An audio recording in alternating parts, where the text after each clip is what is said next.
फलवंत जीवन, एक fruitful life, फलवंत जीवन। मेरे भाई बहन, हम सभी को फल पसंद हैं। शायद ही हम में से कोई ये कहेगा कि मुझे फल पसंद नहीं है, मुझे फ्रूट्स पसंद नहीं है। हम में से हर एक को कुछ खास खास फलों का भी एक स्वाद है। कोई कहेंगे मुझे आम का फल अच्छा लगता है, कोई कहेंगे मुझे चीकू पसंद है, कोई कहेंगे मुझे अंगूर पसंद है, कोई कहेंगे मुझे पाइनएप्पल पसंद है, कोई कहेंगे मुझे आड़ू पसंद है। हम सब फलों को पसंद करते हैं। अपने घरों को हम फलों से सजाते हैं। डाइनिंग टेबल पर हम सुंदर फलों से और एक टोकरी में रखकर हम सजाते हैं। फल, एक सुंदर बगीचे को हम फलों से भर देते हैं। फल हम सभी को भाते हैं मेरे भाई बहन, क्योंकि एक फल रहित जीवन हम में से कोई भी पसंद नहीं करेगा। फल रहित व्यक्ति, जिसके जीवन में फल नहीं है, कोई जिसके जीवन में कोई स्वाद नहीं है, जिसके जीवन से किसी की कोई उन्नति, किसी को कोई फायदा नहीं पहुंचता, जिसके जीवन से कोई भी मधुर, कोई भी सुंदर बात नहीं दिखती, एक फल रहित व्यक्ति वास्तव में एक असफल व्यक्ति है। सिर्फ असफल ही नहीं, पर एक झूठा व्यक्ति भी है। अगर हम कहें दूसरे शब्दों में, तो ये कहेंगे कि जिसके जीवन में फल नहीं है, जिसके जीवन में कोई फ्रूट नहीं है, जिसके जीवन से किसी को कुछ लाभ नहीं है, जिसके जीवन में उन्नति नहीं है, स्वाद नहीं है, अच्छापन नहीं है, जिसके जीवन में फल नहीं है, वास्तव तौर पे वह व्यक्ति ही नहीं है, वह मनुष्य ही नहीं है। फलवंत जीवन यानी एक उपयोगी जीवन, जो मन को भाता है, जो स्वादिष्ट है, जिससे दूसरों को लाभ पहुंचता है, दूसरे को फायदा पहुंचता है, स्वभाव में सुंदर है, जिसका व्यवहार, जिसके स्वभाव दूसरों को भाता है, जिसके कारण परिवार में स्वाद बिखेरा जाता है, शांति उसके कारण से परिवार में बनती है, उसके कारण परिवार में आनंद रहता है। एक फल से भरा हुआ एक जीवन परमेश्वर चाहता है हम में से प्रत्येक का जीवन फलवंत हो, फ्रूटफुल लाइफ हो। चाल चलन में, बातचीत में, व्यवहार में और हमारे सभी प्रकार के कामों में हम मधुर बने, हम स्वाद से भरे हुए बने। प्रभु यीशु ने कहा, तुम जगत के नमक हो, तुम संसार के नमक हो। यदि नमक अपना स्वाद खो बैठे तो वह भला किस काम का है? उसे तो पैरों तले रौंदा जाएगा।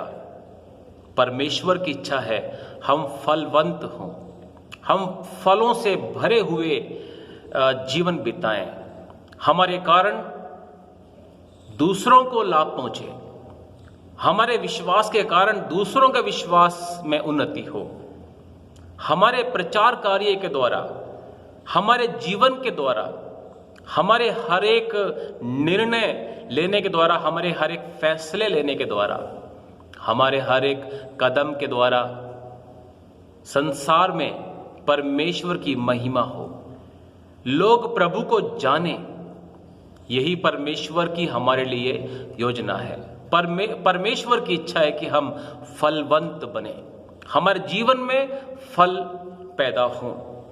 एक फलवंत जीवन स्वाद बिखेरता है, स्वाद स्वयं नहीं लेता।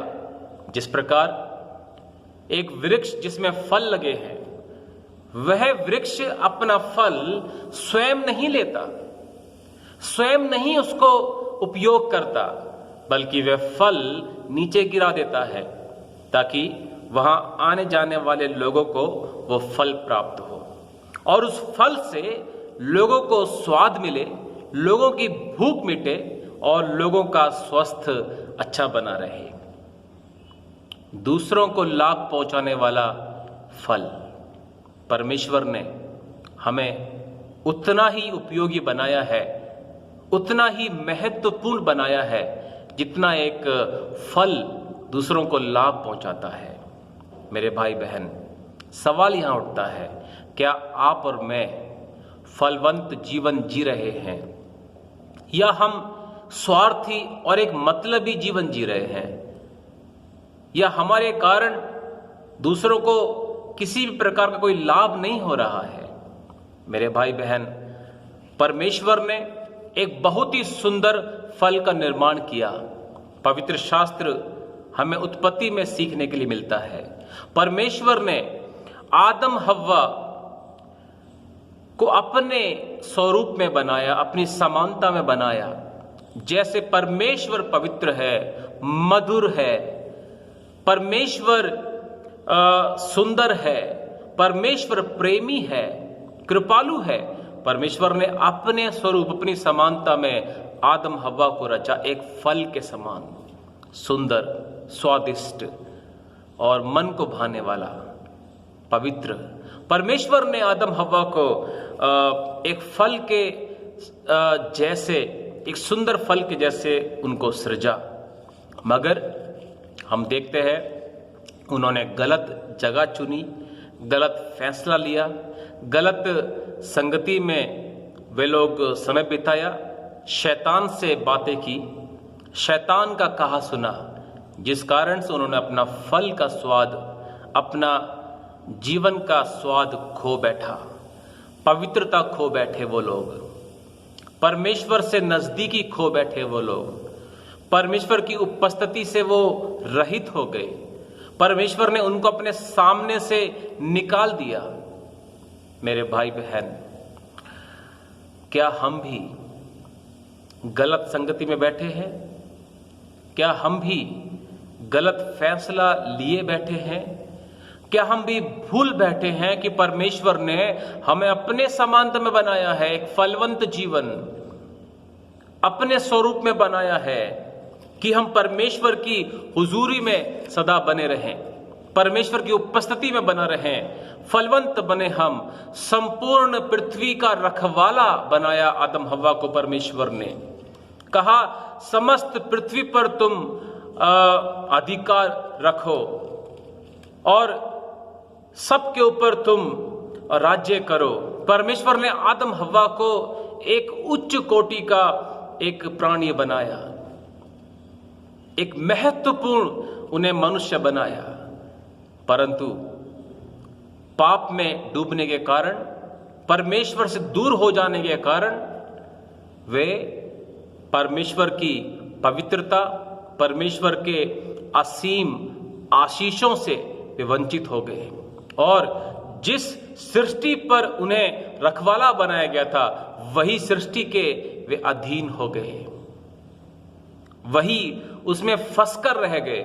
आज मनुष्य सृष्टिकर्ता की आराधना नहीं करना चाहता, सृष्टि की आराधना करना चाहता है। आज मनुष्य सृष्टि की बातों के पीछे भागना चाहता है, संसारिक चीजों के पीछे भागना चाहता है, ना कि संसार को बनाने वाला उस परमेश्वर के पीछे जाए। मेरे भाई बहन, प्रभु यीशु मसीह ने कहा यूहन्ना 15 अध्याय 8 वचन में, इसमें इस प्रकार लिखा है, मेरे पिता की महिमा इसी से होती है कि तुम बहुत सा फल लाओ, तब ही तुम मेरे चेले ठहरोगे।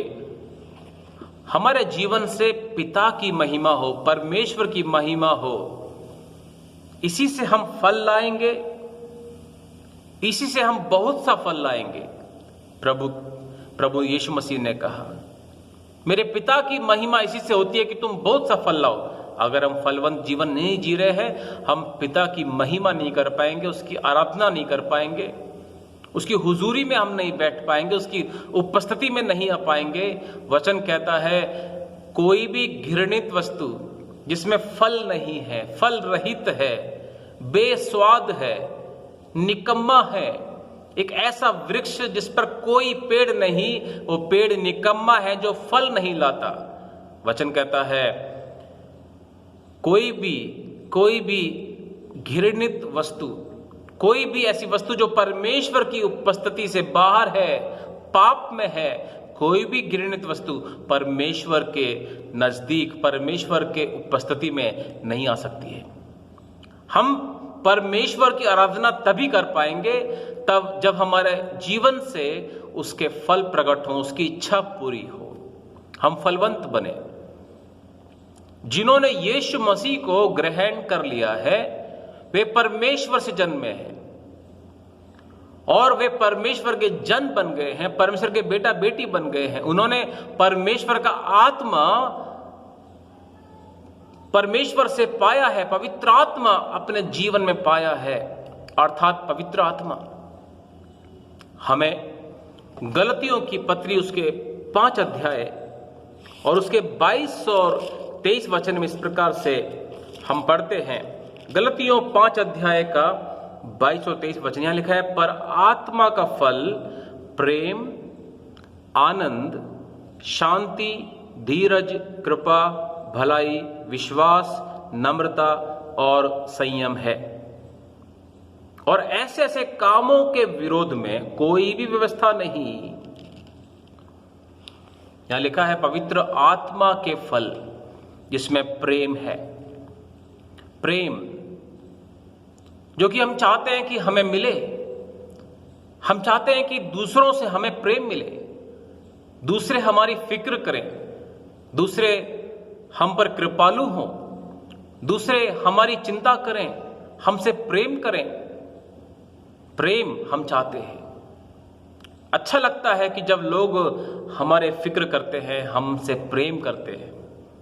परिवार में सभी जन हमसे प्रेम करें, हमें अच्छा लगता है। प्रेम शब्द हमें अच्छा लगता है, प्रेम का माहौल अच्छा लगता है।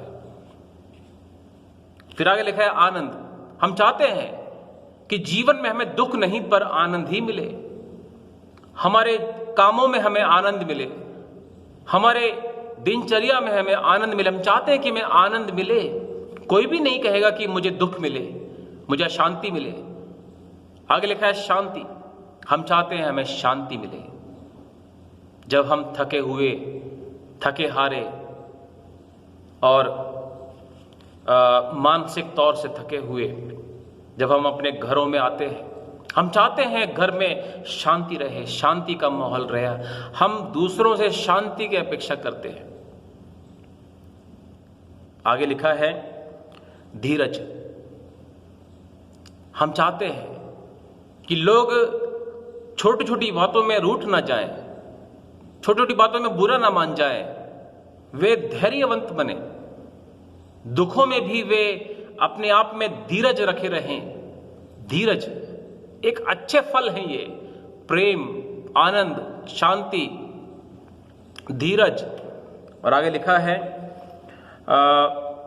कृपा, भलाई, विश्वास, योग्यता, नम्रता और संयम। हम चाहते हैं कि हमें ये सारे फल मिले परिवार में, अपने ऑफिस में, अपने आसपास पड़ोस में, हमारे जीवन में। दूसरों से हम यही अपेक्षा करते हैं। प्रभु यीशु मसीह ने कहा मत्ती रचित सुसमाचार उसके 12 अध्याय, मत्ती रचित सुसमाचार और उसके 12 अध्याय में लिखा है, जो कुछ तुम चाहते हो कि लोग तुम्हारे साथ करें, प्रभु ने कहा जो कुछ तुम चाहते हो कि लोग तुम्हारे साथ करें, तुम भी उनके साथ वैसा ही करो, क्योंकि व्यवस्था और भविष्यद्वक्ताओं की शिक्षा यही है। देखिए, हम चाहते हैं कि लोग हमसे प्रेम करें, हमारी चिंता करें, हमारी फिक्र करें, हम पर कृपालु हों, हम पर दयालु हों, हमारे लिए प्रार्थना करें, हमारी कुशल मंगल के लिए प्रार्थना करें। हम चाहते हैं कि लोग हमें सहेलें, हम चाहते हैं कि लोगों से हमें आनंद मिले। प्रभु यीशु मसीह ने कहा जैसा तुम चाहते हो कि मनुष्य तुम्हारे साथ करे, तुम भी उनके साथ वैसा ही करो। यानी हमारे जीवन में ये फल प्रकट होने चाहिए। हम फलवंत बनने चाहिए भाई बहन, क्योंकि परमेश्वर की इच्छा ये नहीं कि हम फल रहित हो जाएं। हम वचन में सीखते हैं, एक बार प्रभु यीशु मसीह को भूख लगी और वह एक वृक्ष के पास आया, अंजीर के पेड़ के पास आया, ये सोचकर कि मुझे इसमें से खाने को फल मिलेगा। लेकिन हम ये पाते हैं कि उस वृक्ष में एक भी फल नहीं था, जिससे कि प्रभु को उस फल से फायदा पहुंचे, प्रभु की भूख मिट सके। उस वृक्ष में एक भी फल नहीं था। फिर हम वहां सीखते हैं, प्रभु ने उस फल रहित वृक्ष को श्राप दिया कि आज से तुझ में कोई फल ना लगे। थोड़े समय के बाद हम सीखते हैं वो वृक्ष सूख गया, वो वृक्ष सूख गया। मेरे भाई बहन, अगर हमारे आपके मेरे जीवन से फल प्रकट नहीं हो रहे हैं, ये प्रेम, आनंद, शांति, धीरज, कृपा, भलाई, विश्वास, योग्यता, नम्रता और संयम, अगर हमारे जीवन से ये फल प्रकट नहीं हो रहे हैं, हमारे जीवन से लोगों के प्रति एक अच्छे सद्भावना प्रकट नहीं हो रही है, क्षमा करने की भावना प्रकट नहीं हो रही है, अगर हम छोटी छोटी बातों में रूठ जा रहे हैं, हम बुरा मान जा रहे हैं, गुस्से से भरे जा रहे हैं हम, और हमारे जीवन से दूसरों को केवल हानि हो रही है, ना कि लाभ पहुंच रहा हो, मेरे भाई बहन, अगर हम फलवंत बने तो प्रभु हमें आशीष देगा। लेकिन अगर हम फल रहित हैं, अगर हमारे जीवन में पवित्र आत्मा के फल प्रदर्शित नहीं हो रहे हैं, केवल इस बात को जान लेना कि हाँ, पवित्र आत्मा के फल मुझ में हैं, पवित्र आत्मा ने मुझ में ये फल भरे हुए हैं, हाँ मैं जानता हूं, मैं मानता हूं कि बाइबल में लिखे हुए ये फल प्रभु ने मेरे अंदर डाले हुए हैं, पवित्र आत्मा मेरे भीतर है, पवित्र आत्मा है। हम बड़े शोर से प्रचार करते होंगे, बड़ी मधुर आवाज में गाना गाते होंगे, लोग हमारे कारण तालियां बजाते होंगे, लेकिन अगर ये फल प्रेम, आनंद, शांति, कृपा, धीरज, भलाई, विश्वास, योग्यता, नम्रता, संयम, अगर ये फल हमारे अंदर हैं, तो उन्हें प्रकट करना है अपने व्यवहार में, अपने चरित्र में, अपने स्वभाव में, अपनी बातचीत में, अपने चाल चलन में हमें ये प्रकट करना है। जिस तरह उस वृक्ष में से एक भी फल प्रभु को खाने को नहीं मिला, इसलिए वो वृक्ष को सुखा डाला, प्रभु ने उस वृक्ष को श्राप दिया। प्रभु ने ऐसा कहा है यूहन्ना के 15 अध्याय में, यूहन्ना उसके 15 अध्याय और उसके दूसरा वचन में लिखा है, जो डाली मुझ में है और नहीं फलती उसे वह काट डालता है, और जो फलती है उसे वह छांटता है।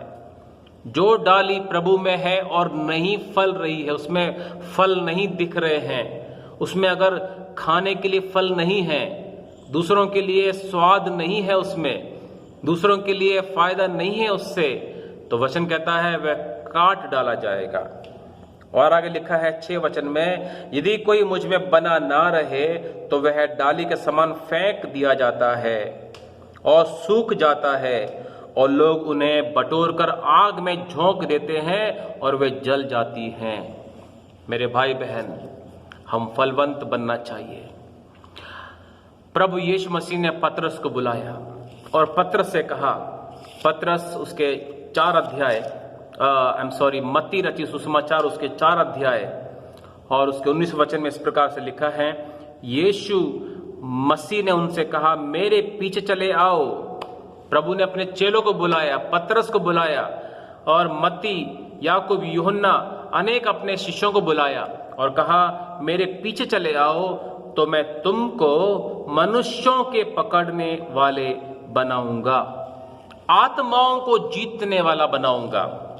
तुम्हारे कारण और मनुष्य मेरे पास खिंच चले आएंगे, तुम्हारे शब्दों के द्वारा, तुम्हारे प्रचार के द्वारा, तुम्हारी सेवा के द्वारा, तुम्हारे व्यवहार के द्वारा, तुम्हारे बातचीत के द्वारा तुम आत्माओं को जीतने वाले बनोगे, तुम मनुष्यों को पकड़ने वाले बनोगे। सबसे उच्च कोटि की सेवा, सबसे महत्वपूर्ण कार्य प्रभु ने हमें सौंपा है, क्योंकि उसने हमें अपनी समानता में बनाया है। आदम हव्वा ने जिस प्रकार गलत फैसला लिया, गलत संगति चुनी, शैतान के साथ खड़े रहकर बातें की, उसकी बातों को सुना, परमेश्वर के आज्ञाओं को भूलकर शैतान की आज्ञाओं को वो पूरा कर रहे हैं।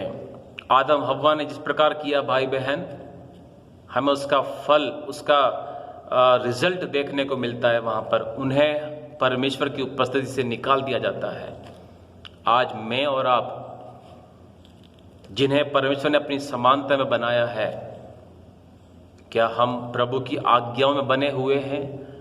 क्या हम प्रभु के वचनों में बने हुए हैं? प्रभु ने कहा यदि कोई मेरे वचन में बना ना रहे तो वह काट डाला जाएगा, वह आग में झोंक दिया जाएगा। मेरे भाई बहन, जिस तरह फल सभी को आकर्षित करते हैं, हमारा स्वभाव भी दूसरों को आकर्षित करना चाहिए। जिस तरह फल दूसरों को स्वाद देते हैं, हमारा जीवन भी दूसरों को स्वादिष्ट लगना चाहिए। प्रभु ने कहा तुम संसार के नमक हो। अगर नमक अपना स्वाद भूल जाए, नमक अपना स्वाद खो बैठे, तो वह किस काम का? मेरे भाई बहन, नमक जो कई चीजों में कार्य करता है, जो कई चीजों में काम आता है, खाना बनाने के समय में काम आता है, कुछ खाद्य पदार्थों को सुरक्षित, उनको प्रिजर्व करने के लिए नमक काम आता है, और अलग अलग प्रकार से नमक काम करता है। क्या आपका जीवन काम कर रहा है? क्या आपका जीवन आकर्षित कर रहा है लोगों को? मसीह ने पूरी दुनिया को आकर्षित किया। यीशु मसीह के पीछे बड़ी भीड़ चलती थी, उसके शब्दों को सुनने, उसके प्रचार को सुनने, उसके वचनों को सुनने के लिए, उसे चंगाई पाने के लिए, ताकि यीशु मसीह उन पर अपना हाथ रखे, उसके आंचल के छोर को छूने के लिए, उसकी एकमात्र झलक देखने के लिए एक बड़ी भीड़, बड़ी तादाद में हजारों उसके पीछे चल पड़ते थे।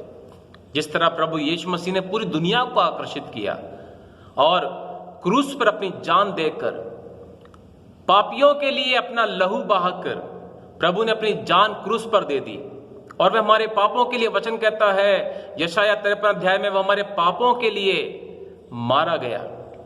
पहला कुरिन्थियों 15 अध्याय 3 और 4 वचन में लिखा है, वह हमारे पापों के लिए मारा गया, गाड़ा गया, और तीसरा दिन प्रभु यीशु मसीह जीवित हो गया। प्रभु ने जी उठने के द्वारा संसार को जीत लिया, मृत्यु को हरा दिया। यीशु मसीह ने अपने क्रूस के मृत्यु के द्वारा पूरी दुनिया को आकर्षित किया। जिस सूबेदार ने यीशु मसीह को क्रूस पर चढ़ाया, वही सूबेदार यीशु मसीह के क्रूस के पास खड़ा होकर कहता है, निश्चय ही यह परमेश्वर का पुत्र है, निश्चय ही यह मसीहा है, निश्चय ही यह उद्धार करता है। मेरे भाई बहन, यीशु मसीह ने पूरी दुनिया को आकर्षित किया। आप किसको आकर्षित कर रहे हैं? अपने आप को ही, या केवल अपने परिवार को ही? मेरे भाई बहन, प्रभु ने हमें पूरी दुनिया में गवाह होने के लिए चुना है। प्रभु ने कहा मैं तुम्हें अपने गवाह होकर भेजता हूं, पृथ्वी की छोर तक तुम मेरे गवाह हो जाओ। पहला प्रेरितों का काम, उसका 1 अध्याय हम उसमें सीखते हैं। प्रभु ने कहा तुम पृथ्वी की छोर तक भेजे जा रहे हो, सुनो, तुम्हें मेरे गवाह होकर ठहरना है। सारे जगत में जाकर हर जातियों के, सब जातियों के लोगों को मेरे पास लाओ और उन्हें पिता, पुत्र, पवित्र आत्मा के नाम से बपतिस्मा दो, उन्हें मेरा चेला बनाओ और उन्हें वे बातें मानना सिखाओ जो मैंने तुम्हें सिखाई है। क्षमा करना सिखाया है मैंने तुम्हें, उनको क्षमा करना सिखाओ। प्रेम करना सिखाया, उनको प्रेम करना सिखाओ। उनको प्रेम करो, उनकी चिंता करो, उनके लिए प्रार्थना करो, उनके सामने नम्र दीन बनो, उनकी सेवा करो। मेरे भाई बहन, प्रभु ने पूरा दुनिया को आकर्षित किया। प्रभु ने हमें भी समस्त दुनिया को आकर्षित करने के लिए, समस्त दुनिया को प्रभु के पास लाने के लिए, जैसे प्रभु ने कहा मैं तुमको मनुष्यों का पकड़ने वाला बनाऊंगा, आत्माओं को जीतने वाला बनाऊंगा। अतः हम मसीह में बने रहें, उसके आज्ञाकारी बने रहें हम, तो हम बहुत सा फल लाएंगे। अगर हम उसके वचन में बने ना रहें, हम फलवंत नहीं हो सकते मेरे भाई बहन। यदि हम फल नहीं लाएं और हम यदि निष्फल रह जाएं, अपने कार्यों में निष्फल रहेंगे, अपनी योजनाओं में निष्फल रहेंगे, अपनी इच्छाओं में निष्फल रहेंगे, अपने परिवार में निष्फल रहेंगे, अपने अपने अपने हर एक कार्यों में हम पीछे रह जाएंगे, निष्फल रह जाएंगे हम। मेरे भाई बहन, अगर हम निष्फल रह गए, अगर हम फल रहित रह गए, तो हमारा अंत बहुत ही भयानक है। मत्ती रचित सुसमाचार 3 अध्याय का 10 वचन में इस प्रकार से लिखा है। मत्ती रचित सुसमाचार 3 अध्याय का 10 वचन। अब कुल्हाड़ा पेड़ों की जड़ पर रखा हुआ है, इसलिए जो जो पेड़ अच्छा फल नहीं लाता वह काटा और आग में झोंका जाएगा। हमारा अंत बड़ा ही भयानक होगा यदि हम फल रहित रह जाएं। हम प्रार्थना करें भाई बहन कि हम फलवंत हों, हम फलवंत हों। प्रभु ने हमें फलवंत होने के लिए चुना है। हमारी रचना इसलिए की है प्रभु ने, ताकि हम फलवंत हों। प्रभु ने हमें सेवकाई में इसलिए लाया ताकि हम फलवंत हों। प्रभु ने हमें विश्वासी अपना बेटा बेटी इसलिए बनाया है ताकि हम फलवंत हों। हम प्रभु के कार्यों को अपने जीवन से प्रकट करें।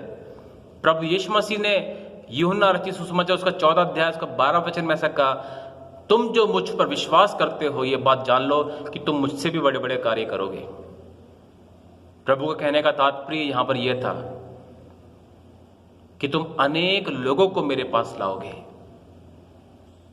तुम पूरा दुनिया को सुसमाचार सुनाओगे, पूरी दुनिया में मेरे गवाह हो जाओगे। मेरे भाई बहन, हम फलवंत बने। प्रभु के नाम की महिमा हो इस वचन के द्वारा। मैं आशा रखता हूं और मैं प्रार्थना करता हूं प्रभु का यह वचन हमारे जीवन में फलवंत रहे। आमीन।